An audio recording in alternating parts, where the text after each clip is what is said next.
Every moment in all of us and you and me is you triggering moments of your consciousness. piety. ಕ್ಷಣ ಕ್ಷಣಕ್ಕೂ ಹೆಜ್ಜೆಗೂ we should be filled with ಧಾರ್ಮಿಕ ಚಿಂತೆ. ನಮ್ಮ ಬಗ್ಗೆ ಮಾತ್ರ ಅಲ್ಲ, ನಮ್ಮ ಮನೆಯವ್ರ ಬಗ್ಗೆ ಮಾತ್ರ ಅಲ್ಲ, ಇಡೀ ಪ್ರಪಂಚದ ಕಡೆಗೇನೆ ಬರೋದು. ಆಗ ನೋಡಿ enlightenment happens. When all of this come together and culminate at that common point, then realization happens. ನೋಡಿ ನೀವು, look at all these divine agencies called as gurus. ಅವ್ರಿಗೆ ಹೆಂಗಾಯಿತು? ಅದಕ್ಕೆ ಸಾಧು ಸಂತರು ಗುರುಗಳ ಜೀವನ ಚರಿತ್ರೆ ಓದಿದ್ರೆ ವಿ ವಿಲ್ ಅಂಡರ್ಸ್ಟ್ಯಾಂಡ್ ಅವರು ಎಲ್ಲದರಲ್ಲೂ ಒಂದು ಅನುಕಂಪ, ಸಹನೆ, ತಾಳ್ಮೆ, ಪಿಯಟಿ, ಅವರ ಲೈಫ್ ಪರ್ಸ್ಪೆಕ್ಟಿವ್ ಎಲ್ಲ ಬೇರೆ ರೀತಿ, ಪ್ರಾಪಂಚಿಕ ಪರ್ಸ್ಪೆಕ್ಟಿವ್, ಧಾರ್ಮಿಕ ಪರ್ಸ್ಪೆಕ್ಟಿವ್. ಒಂದು ಸುಮ್ಮನೆ ಓದಿ ಗೀತಿ ಸಾಧನೆ ಎಲ್ಲ ಆಗಲ್ಲ. ಅದು ನಿಮ್ಮ ಮನಸ್ಸು ವಿಶಾಲವಾಗಬೇಕು.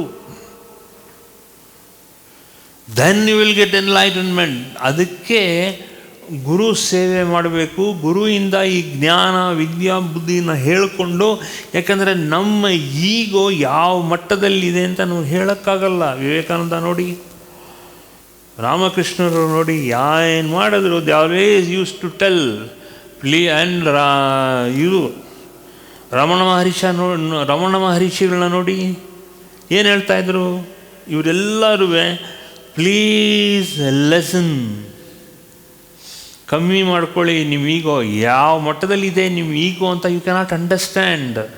ಯಾಕಂದರೆ ಧಾರ್ಮಿಕವಾಗಿ ಚಿಂತನೆ ಮಾಡಿ. ಒಂದು ಹದ್ದು ಮೇಲ್ಗಡೆ ಹಾರಬೇಕಾದ್ರೆ, ಈಗಷ್ಟೇ ಊಟಕ್ಕೆ ಮುಂಚೆ ಮೇಕೆಲ್ಲ ಹೇಳಿದ ಹಾಗೆ, ಅಲ್ಲಿ ಒಂದು ದೂರದ ದೃಷ್ಟಿ ಕ್ಲೀನಾಗಿ ಒಂದು ಹದ್ದುಗೋ ಏನೋ ಒಂದು ಹುಳನ ಆರಿಸ್ಕೊಂಡು ಹೋಗುತ್ತೆ. ಮೇಲ್ಗಡೆ 1000 ಅಡಿಯಿಂದ ಕೆಳಗಡೆ ಹೋಗೋ ಒಂದು ಹುಳ ಅಥವಾ ಹುಪಟೆ ಕ್ಲೀನಾಗಿ ಅದನ್ನು ಪಿಕಪ್ ಮಾಡ್ಕೊಂಡು ಹೋಗುತ್ತೆ. So an enlightened being even sees a small consciousness so enlarged in the eye of himself, and that eye is called as the eye of wisdom. So ಆ ಗುರುಗಳ ಹತ್ರ ಹೋದಾಗ he sees everything from his perspective, ಅಲ್ಲ, from the divine grace called as the divine perspective. Then he is able to pick all of us individually and tell us, this is how you should go in life. When you see all these enlightened beings, when they talk about divinity and you talk about the perspective of what they found in all of you, is they define and completely understand life's perspective.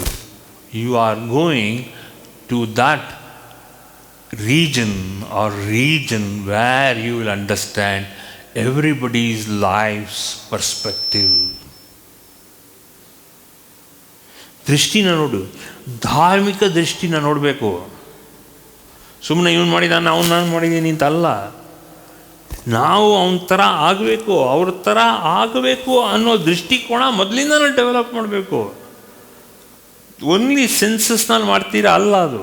You should look at the perspective of life in a divine attitude. ಆ ಥರ ನೋಡಿ. Then you will understand how can these enlightened beings look at not only their own life's perspective, they are looking at life's perspective of every human being, because that is called as a dharmika drishti. Then you will understand how these people work, and that is called as the divine consciousness. Each one of us have a divine consciousness. ಪ್ರತಿಯೊಬ್ಬರೂ ನಮ್ಮಲ್ಲಿ ಆ ಒಂದು ದೈವತ್ವ ದೃಷ್ಟಿಯ ಕೋಣ ಇದ್ದೇ ಇದೆ. ಅದಕ್ಕೆ ಸಾಧನೆ. When you do a sadhana, you are understanding and revealing yourself into the divine zone of the divine consciousness. Automatically it will trigger you. Start thinking in a limited way. Expand your limitation of the mind, because when you start expanding the limitation of your mind, then the whole of life's perspective changes in all of you from a divine perspective. ನಾನು ಹೇಳಿದ್ನಲ್ಲ, ಒಂದು ಹುಳ ನಡ್ಕೊಂಡು ಹೋಗ್ತಿದ್ರೆ ಅದು ಎಷ್ಟು ನೋಡುತ್ತೆ, ಎಷ್ಟು ದೂರದ ದೃಷ್ಟಿ ಇದೆ? ಇಲ್ಲ. ಆದರೆ ಒಂದು ಹದ್ದು ನೋಡಿ, ಎಷ್ಟು ದೂರದ ದೃಷ್ಟಿ, ಎಷ್ಟು ಕೇಂದ್ರೀಕೃತವಾಗಿರುತ್ತೆ ಅದರ ಮನಸ್ಸು, ಅದರ ದೃಷ್ಟಿಕೋನ. Like that you can pinpoint any small subject and highlight that small subject in the cosmic eye of your vision. ಅದನ್ನು ಮಾಡ್ಕೊಳ್ಳಿ. You underline that and you understand that. Okay? This is starting today's afternoon discourse. This is how you start. This every moment of all of you is triggering moments of your consciousness. This is the whole wonderful thing of you. Jai Mata, Jai Gurudev. Yes. ಆ lives perspective ಅಂತ ಗುರುಜಿ ಹೇಳಿದ್ರಲ್ಲ, ಅದ್ರ ಬಗ್ಗೆ ಗುರುಜಿ ಒಂದ್ಸತಿ ಈ ಥರ share ಮಾಡಬೇಕಾದ್ರೆ ನನಗೆ ಶೇರ್ ಮಾಡು ಅಂತ ಹೇಳಿದರು. ಹೀಗೆ ನಾನು ಮಾತಾಡಬೇಕಾದ್ರೆ ನಾನು my opinion, my perspective, and Guruji said, I'm not asking for your opinion.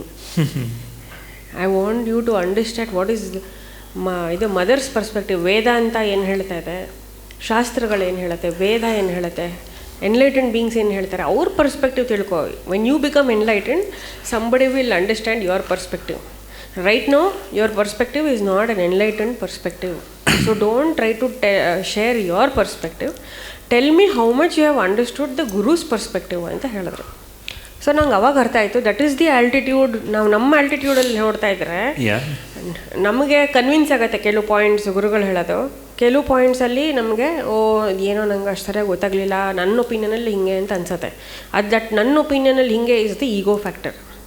And simple plain acceptance of the guru's verdict or sermon or ಗುರುವಾಕ್ಯ ಈಸ್ ವೇದವಾಕ್ಯ ಅಂತ ಆಕ್ಸೆಪ್ಟ್ ಮಾಡೋದು, that is the life's perspective. Because ಈಗ ನಾನು ಹೇಳಿದ್ನಲ್ಲ, ಶಾಸ್ತ್ರ ಕ್ಲಾಸಿಗೆ ಹೋದ್ಮೇಲೆ ನಂಗೆ ಗೊತ್ತಾಗಿದ್ದು ಗುರುಜಿ ಮಾತಾಡೋದೆಲ್ಲ ಶಾಸ್ತ್ರಗಳಲ್ಲಿದೆ.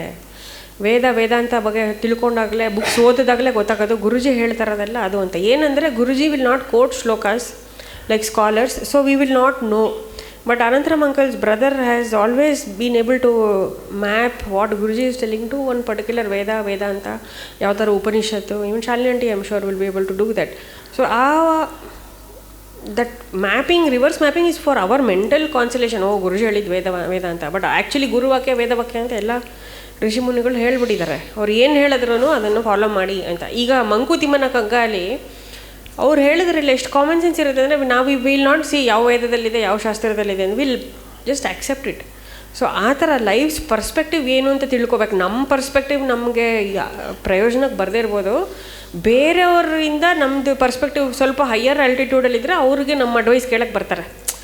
ಇವರೇನೋ ಸ್ವಲ್ಪ ತಿಳ್ಕೊಂಡಿದ್ದಾರೆ, ಇರೋದ್ರಲ್ಲೇ ಸ್ವಲ್ಪ ಹೆಲ್ಪ್ ಮಾಡ್ಬೋದು, let me talk to this person, I feel better ಅಂತ they come to us, because maybe we look at it from a much higher perspective than them. But we also should understand that our perspective is not the ultimate perspective, and life's perspective is what we need to look at. And every moment is the triggering moment of our consciousness ಅನ್ನೋದಕ್ಕೆ Guruji every breath is the triggering moment ಅಂತ ಹೇಳಿದ್ದಾರೆ.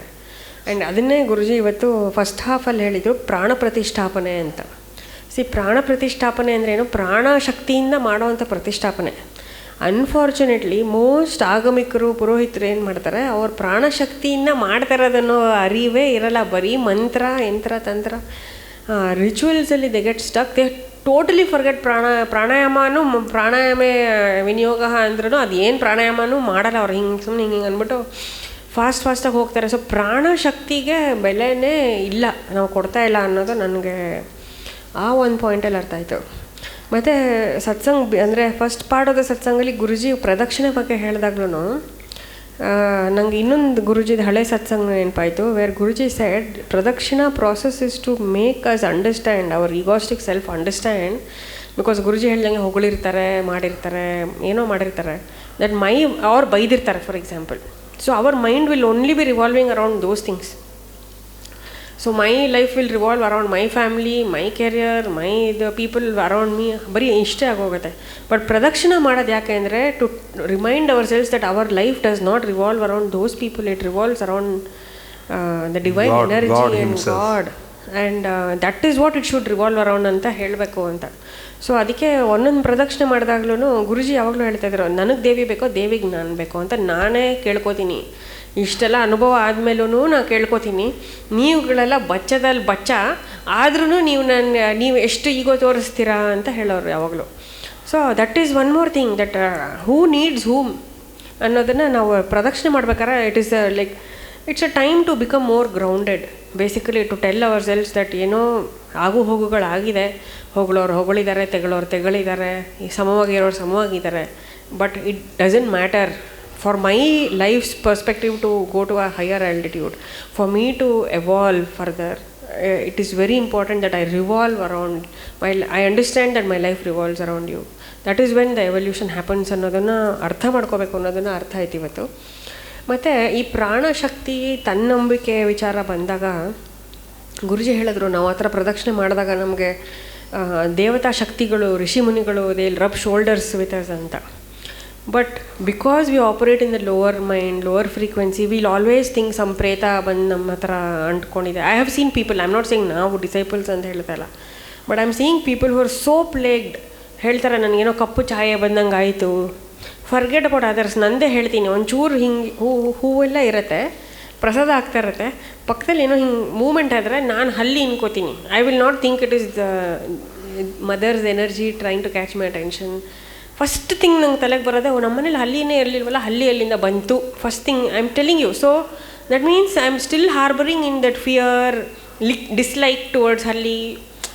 That is taking more prominence than mother trying to tell me that I exist, I am bigger than ಹಲ್ಲಿ, I created ಹಲ್ಲಿ, so look at me ಅನ್ನೋದೇ ಇಲ್ಲ, ಅಲ್ಲಿ ಬೇರೆಯೇ ಇಲ್ಲ.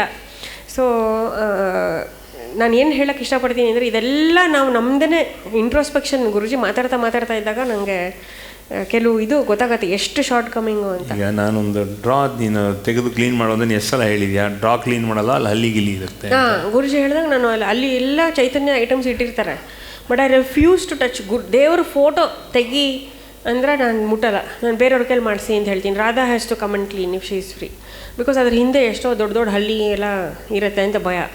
So what I'm telling you is, ತುಂಬ ನಮ್ಮಲ್ಲೇ ನಮಗೆ ಎಲ್ಲರಿಗೂ ಬರೀ ನೆಗೆಟಿವ್ ಥಾಟ್ಸೇ ಅಂತಲ್ಲ, ಕೆಲವ್ರಿಗೆ ಫಿಯರ್ ಇರುತ್ತೆ, ಕೆಲವ್ರಿಗೆ ಗಿಲ್ಟ್ ಇರುತ್ತೆ, ಕೆಲವ್ರಿಗೆ ಇನ್ನೇನೋ ಭ್ರಾಂತಿ ಇರುತ್ತೆ, ಇಲ್ಯೂಷನ್ ಆ್ಯಂಡ್ ಡಿಲ್ಯೂಷನ್, ಇಮ್ಯಾಜಿನೇಷನ್ ಅಂತಾರೆ ಗುರುಜಿ. ಏನೂ ಇರಲ್ಲ, ನನಗೆ ಪ್ರೇತ ಬಾಧೆ ಇದೆ ಅಂತ ಅನ್ಕೊಂಬಿಡ್ತಾರೆ ಕೆಲವರು. ಏನೂ ಆಗಿರಲ್ಲ, ಯಾರೋ ಶತ್ರು ಬಾಧೆಯಿಂದ ನಮಗೇನೋ ಬ್ಲ್ಯಾಕ್ ಮ್ಯಾಜಿಕ್ ಮಾಡಿದ್ದಾರೆ ಅಂತ ಕೆಲವ್ರಿಗೆ. ಏನೋ ಮಾಡೇ ಇರಲ್ಲ. ಗುರುಜಿ ನನ್ನ ಮುಂದೆನೇ ಎಷ್ಟೊತ್ತು ಹೇಳಿದ್ದಾರೆ, ನಿಮ್ಗೇನು ಯಾರೂ ಮಾಡಿಲ್ಲಮ್ಮ, you are in my fold, ನಿಮ್ಗೇನಾಗಿಲ್ಲ, ನೀವು ಹೋಗಿ ಅಂದ್ರೂ ಇಲ್ಲ ಗುರುಜಿ ಯಾರೋ ನಮ್ಮ ಮಾಟ ಮಾಡಿದ್ದಾರೆ ಅಂತ ಹೇಳ್ತಾರೆ. ಸೊ ಮಾಟ ಇಲ್ಲದಿದ್ರು ತಂದು ಊರಿಗೆ ಹೋಗೋ ಮಾರಿನ ಮನೆ ಕರ್ಕೊಂಬರ್ತೀರಾ ಅಂತಾರೆ ಗುರುಜಿ. Like this many Maris of different kinds ನಾವು ಕರ್ಕೊಂಬಂದರೆ again that is limiting our perspective with life. ನಮ್ಮ ಲೈಫಲ್ಲಿ ಆವಾಗ ಬರೀ ನನಗಿರೋರೆಲ್ಲ ಶತ್ರುಗಳು, ನನಗೆ ಎಲ್ಲ ಕೆಟ್ಟದ್ದು ಮಾಡೋಕ್ಕೆ ಇರೋದು, ಇಂಥದ್ದೇ ನಾನು ಅಂದರೆ ನಾವುಗಳು ಆ ಥರ ಯೋಚನೆ ಮಾಡೋಕ್ಕೆ ಶುರು ಮಾಡಿಬಿಡ್ತೀವಿ. So we have to see ನಮಗೇನು ಬ್ಲಾಕ್ಸ್ ಇದೆ, ಕಾನ್ಷಿಯಸ್ಸಾಗಿ ತೆಗಿಬೇಕು. ಅದಕ್ಕೆ ಟೀಚಿಂಗ್ಸ್ ಜೊತೆ ರಬ್ ಮಾಡ್ಕೊಂಡ್ರೇ ವೇದಾಂತ, ಧರ್ಮ. ಗುರುಜಿ ಏನಂದರು, ಎಷ್ಟು ಚೆನ್ನಾಗಿ ಹೇಳಿದ್ರು, ದೇವಸ್ಥಾನ ಬರಲಿ ಬಿಡಲಿ, ದೇವಿ ನನಗೆ ಕೊಟ್ಟಿರೋ ಧರ್ಮನ ನಾನು ಫಾಲೋ ಮಾಡಬೇಕು ಅಂದರು. ಎಷ್ಟು ಪ್ರೊಫೌಂಡ್ ಅದು. ಸೊ ದೇವಿ ನಮ್ಮನ್ನು ಕ್ರಿಯೇಟ್ ಮಾಡಿದ್ಮೇಲೆ ನಮ್ಮ ಧರ್ಮ ನಾವು ಮಾಡ್ತಾ ಇದ್ದೀವ? First we never thought of even trying to understand what is our ಧರ್ಮ.